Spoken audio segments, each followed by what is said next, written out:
troisième partie. Il dit, je lis dans le livre de Jean, les propos, les enseignements de qui? De Hamashiach. Écoutons, je suis dans Jean le chapitre 14 et le verset 15 à 16, ou à 17 plutôt, excusez-moi. Si vous m'aimez, gardez mes commandements. C'est très simple. Vous ne pouvez pas dire que vous aimez Dieu, vous aimez Jésus-Christ, et que chacun fait ce que vous voulez manger, le porc, les escargots. Non, ça dit que vous ne l'aimez pas. Si vous ne savez pas, c'est autre chose. Maintenant, on vous le dit. On vous dit maintenant, étudiez votre Bible, étudiez vos Bibles, posez des questions. Écoutez, il dit, si vous m'aimez, voilà la condition. Il y a toujours une condition avec Dieu. Si vous m'aimez, gardez mes commandements. C'est très simple. On doit observer, le tout ne suffit pas de dire que j'aime Dieu. Non, ça c'est avec la bouche. Vous êtes des déceveurs et des receleurs. Et je prierai le Père. Voilà la condition. Si nous aimons Hamashiach, si nous aimons l'Éternel Yahweh, forcément, sûrement, honnêtement, sincèrement, nous allons obéir, nous allons mettre en pratique les lois et les commandements de Dieu. Ok? Et je prierai, voilà la condition. Et lui va prier le Père.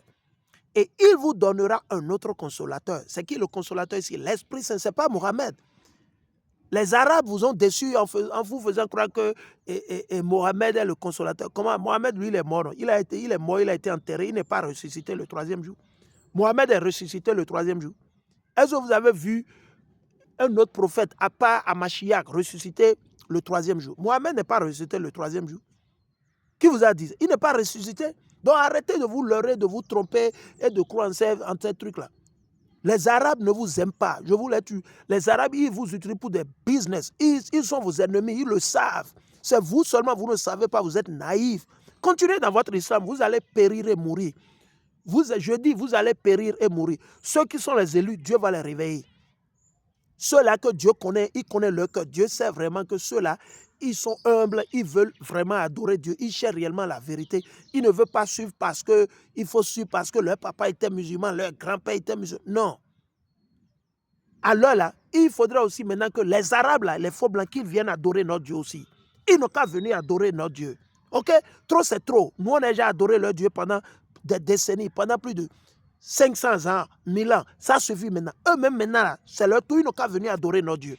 Alors, c'est quoi? Continuons. Il dit, et il vous donnera un consolateur pour demeurer avec vous éternellement. Quel consolateur? L'Esprit Saint. Donc, ce n'est pas tout le monde qui aura l'Esprit Saint. Dans votre famille, supposons que votre papa, il a 30 enfants. Supposons que votre papa a 30 enfants. Dieu peut choisir de donner l'Esprit Saint à 2 personnes et il va rejeter les 28. Oui, vous allez accuser Dieu. Non, vous ne pouvez pas l'accuser parce que c'est lui qui nous a créés. Il connaît le cœur de tout un chacun de nous. Il sait qui va lui obéir, qui ne va pas obéir. Si vous êtes d'une famille, supposons, ou peut-être vous êtes au nombre de 3, 4. Supposons que vous êtes 4. Si vous êtes 4, Dieu peut choisir une seule personne à qui révéler la vérité. Et les 3 autres, il va les abandonner parce qu'il connaît leur cœur. Vous devez comprendre. Et vous ne pouvez pas accuser Dieu. Donc, il dit, savoir l'esprit de vérité. Donc, ce n'est pas tout le monde qui aura l'esprit de vérité. Ce que nous enseignons, ce n'est pas pour tout le monde. Ce n'est pas pour donner. Ce n'est pas donné à tout le monde. C'est pour ça que nous vous disons, vous qui avez reçu l'onction, vous qui avez reçu la vérité, prenez ça au sérieux. Prenez ça au sérieux, ok? Prenez ça au sérieux. Ce n'est pas du jeu. Nous ne bluffons pas. Vous voyez, non? Nous ne bluffons pas.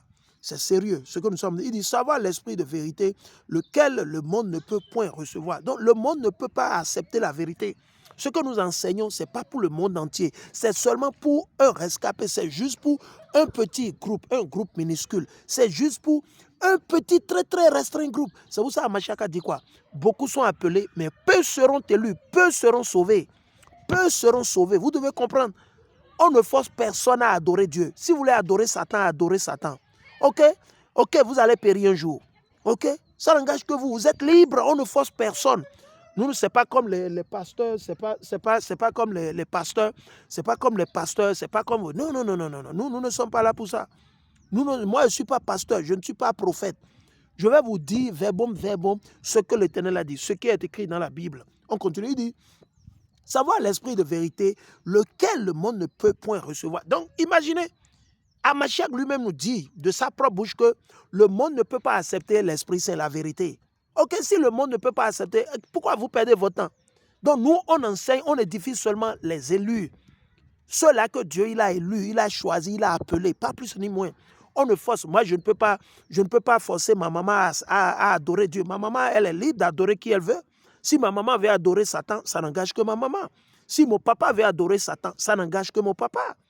Est-ce que je leur dis le message? Je leur passe le message. Ils ont cru. Ils n'ont pas cru. Ils ont cru. Certains ont cru, certains n'ont pas cru.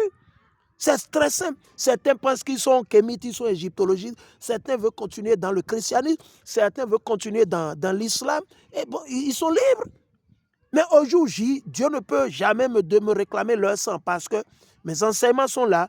J'ai toujours dit haut et fort. Et ils m'attaquent. Ces mêmes personnes à qui j'ai dit là, ce sont eux qui m'attaquent. Ce sont mes propres frères, mes propres soeurs, les parents, les tantes, les oncles, les femmes de mon papa. Ce sont ces mêmes personnes qui m'attaquent. C'est pour ça que je vous dis, il faut comprendre, l'esprit de la vérité, ce n'est pas pour tout le monde. Non, il y aura toujours un groupe qui va adorer Satan. Il faut le laisser, ils n'ont qu'à rester, ils vont périr. Et vous allez marcher dans leur sang au nom de l'Éternel Yahweh Malakia Mashiach. Et nous attendons vivement ce jour, si l'Éternel nous le permet. Nous allons marcher dans leur sang. Alléluia. Nous marcherons dans le sang des rebelles. Les rebelles, ceux qui ont adoré la croix, la Vierge Marie, qui ne veulent pas se séparer. Nous allons marcher dans leur sang. C'est ce que l'Éternel dit. Ce n'est pas moi, hein. On continue. Il dit, lequel le monde ne peut point recevoir parce qu'il ne le voit point. Vous ne pouvez pas voir l'Esprit Saint, l'Esprit de fait. Vous ne pouvez pas voir l'Esprit Saint. Vous ne pouvez pas l'attraper. Mais Mohamed, tout le monde a vu Mohamed. Même Hamashiach n'a pas dit qu'il est l'Esprit Saint. Et tout à coup, vous, les musulmans, les Arabes vous ont dupé, ils vous ont tué, ils vous ont bourré par derrière, ils vous ont fait croire que c'est Mohamed. Quel Mohamed? Quel Mohamed? Qui ne savait ni lire ni écrire. Le béaba pour l'Éternel, pour que vous soyez prophète de l'Éternel, vous devez savoir lire et écrire. Mohamed ne savait ni lire ni écrire. Il a côtoyé nos aïeux les Juifs. Il a côtoyé nos aïeux les Juifs dans Médina, dans toute la sous-région. Et c'est après qu'il a commencé par les persécuter. Nous, on connaît l'histoire. C'est vous, vous ne connaissez pas l'histoire. Vous voulez toujours suivre parce que vous êtes bête à manger du foin. Et restez dans votre bêterie. C'est bon? Restez dans votre bêterie. Restez dans votre rêverie tout le temps. On continue. Il dit, et qu'il ne connaît point, mais vous le connaissez car il demeure avec vous et il sera en vous. Allons maintenant dans Révélation. Allons maintenant dans Révélation. Je vais toucher sur Apocalypse, le chapitre 1 et le verset 3. On veut que ça soit clair au niveau de tout le monde. On a averti tout le monde pour que demain, pour qu'on ne dise pas que non, personne ne peut nous accuser. Demain, on va continuer. Je suis dans le livre d'Apocalypse. Apocalypse, le chapitre 1 et le verset 3.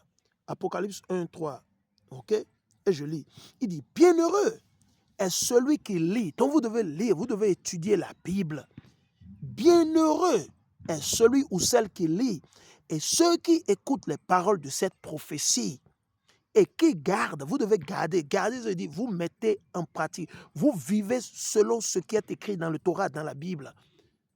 Ce n'est pas en allant à l'église. Vous pouvez aller à l'église comme vous voulez. Vous ne serez pas sauvés. OK? Et qui gardent les choses qui y sont écrites. Car le temps est proche. Car le temps est proche. Le temps est proche. Voilà. Je reviens maintenant.